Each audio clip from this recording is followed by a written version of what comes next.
To have you with us. Now, you recorded a hype song this week for the team at their request. It's being released tonight at 8:45 Eastern. How did this come about?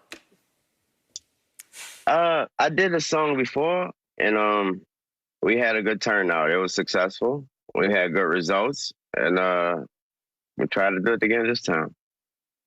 So tell us, can you think off the top of your head of some of the lines in the song, maybe an Aaron Rodgers line? I know for a fact I don't say nothing about cowgirls. You got me. Touche. Yeah. Anything great? You know, I'm not about to give you no sneak peek or nothing like that, man. You know I'm not about to do that. Okay, I got it. So, but real quick, I took a lot of time into it. I worked on it for 3 days too. I don't do that. So you don't do that. In fact, no. I've known you just to crank them out in a couple of hours. So you really, exactly. Yeah. Okay. So before I turn it over to the man you call Unc, tell the story real quick. I know you've told it to us before, but how you became a Packer fan you're growing up in New Orleans. So the Packers went to the Super Bowl. The Super Bowl was in New Orleans. My late father, Reginald McDonald, he attended that Super Bowl, and he wasn't a fan of any of the teams that was there. It was just so amazing that the Super Bowl was in New Orleans. It was something, if you had the ability to do it, you had to be there. And he was there, and when the Packers won that game, and he came home with Green Bay championship towels, Super Bowl towels, cups, hats, everything he could, anything that was being given, he had it. He brought it to the house. And from that moment on, I was a Green Bay Packer fan.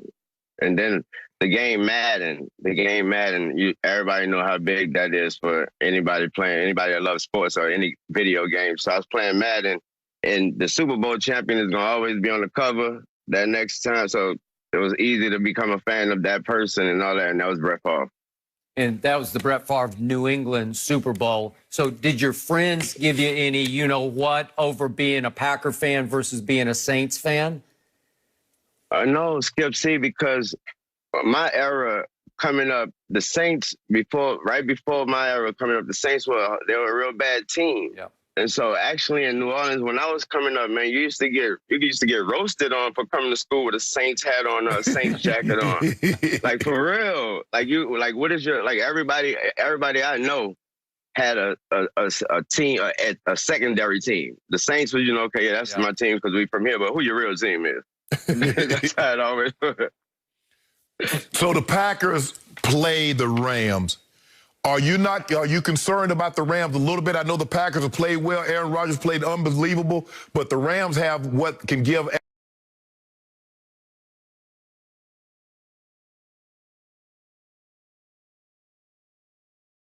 Aaron Rodgers problems. A defense that can get after them with Aaron Donald, Brockers, Fox.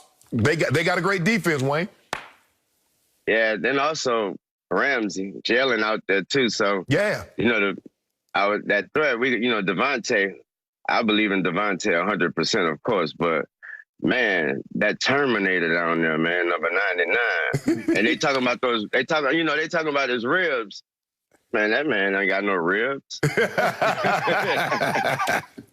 man ain't got no ribs. They went in there and tuned something else up inside. That man ain't got no ribs. That's Terminator, T1. So tell us. But nah, we're not worried, though. We're not worried. All right. So give us your insight into Aaron Rodgers this year, because obviously the organization decided the past draft, we got to move forward with Jordan Love. And it looked like Aaron was starting to be on the way out. How did he respond to that? I know you keep in close touch with lots of people around the team. Give us your breakdown on his season and how he responded. Where I'm from, we call it he jacked it up. Yeah. He jacked it up, straight up. He manned up. He said, okay, this is what it is. Well, I'm going to show you what it is. And I mean, he stepped up to the plate, whatever cliche you want to call it. I mean, they rubbed him the wrong way, and we seeing what happens from that. And I mean, he felt disrespected. And as an Aaron Rodgers fan, I felt disrespected too, because I was like, we did just have a wonderful season. I don't understand what was it we needed to do, what he needed to do to show anything else. But He's showing it, and man. So is it It's a Super Bowl? tornado. Is it Super Bowl or bust? Will you consider this season a failure if you guys are not in Tampa and the confetti is raining down on you? And you're probably going to the game. So I know if they get to the Super Bowl, you going. Yeah, if we not in that bowl, if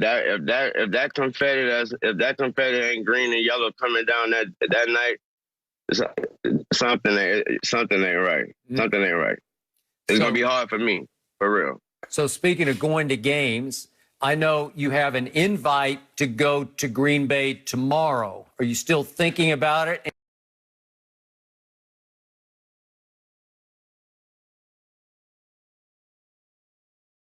And if you do go, would you be up in a suite, in a box, enclosed, or would you be down on the sideline with your team? Honestly, I don't know how they're gonna do that. If I am there, you already know, Skip, they probably gonna have to hold me from stop me from going on the field. Cause man, they already, you know how much I love that team, Skip. Okay, I also know how much you live in Miami. And hate the cold. Yeah, exactly. Unc, I know you was about to say something. Unc, I know you was about to say something about that. I'm going to, I have an ankle link, mink on the Joe Name It, whatever I need to have on to stand on that sideline. I'm out there. I was thinking more like a Canadian goose or a Montclair, but you said a mink. You feel me? You know, come on, you know. That is true Packer spirit. If you could last 4 quarters, I think it's going to snow showers. I don't know if it's going to be brutally cold, but how beautiful. Given from where you're from, it's going to be brutally cold. I done been around. I'll be all right. The adrenaline gonna be rushing. Coach might need me to go out there and, you know, take a few snaps. I'm ready. Let you call a play. You got something diagrammed up. You say you play Madden, so you go dial up one of those plays on Madden.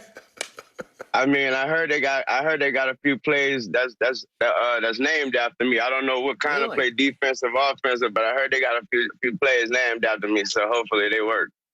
So is this song that drops tonight, is it going to be a surprise to the Packers? Did they hold off the surprise until today? I think that's what they did. I think they, you know, because they had some specific rules about the song, what they didn't want me to, you know, they don't want nobody to hear it before the team hear it. Obviously, they want them to hear it all at once, and that's how I want it to be as well, just so I want them to hear it, and I want them to be ready to run through a wall after that. Well, who asked you to make the song?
Aaron Rodgers is ready to get his postseason run started and said he's feeling as good as ever. And one of the biggest Packers fans is joining us now. Lil Wayne, welcome. Wayne, it is so good to have you with us. Now, you recorded a hype song this week for the team at their request. It's being released tonight at 8:45 Eastern. How did this come about?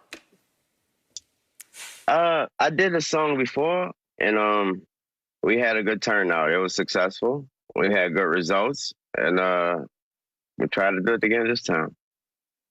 So tell us, can you think off the top of your head of some of the lines in the song, maybe an Aaron Rodgers line? I know for a fact I don't say nothing about cowgirls. You got me. Touche. Yeah. Anything great? You know, I'm not about to give you no sneak peek or nothing like that, man. You know, I'm not about to do that. Okay, I got it.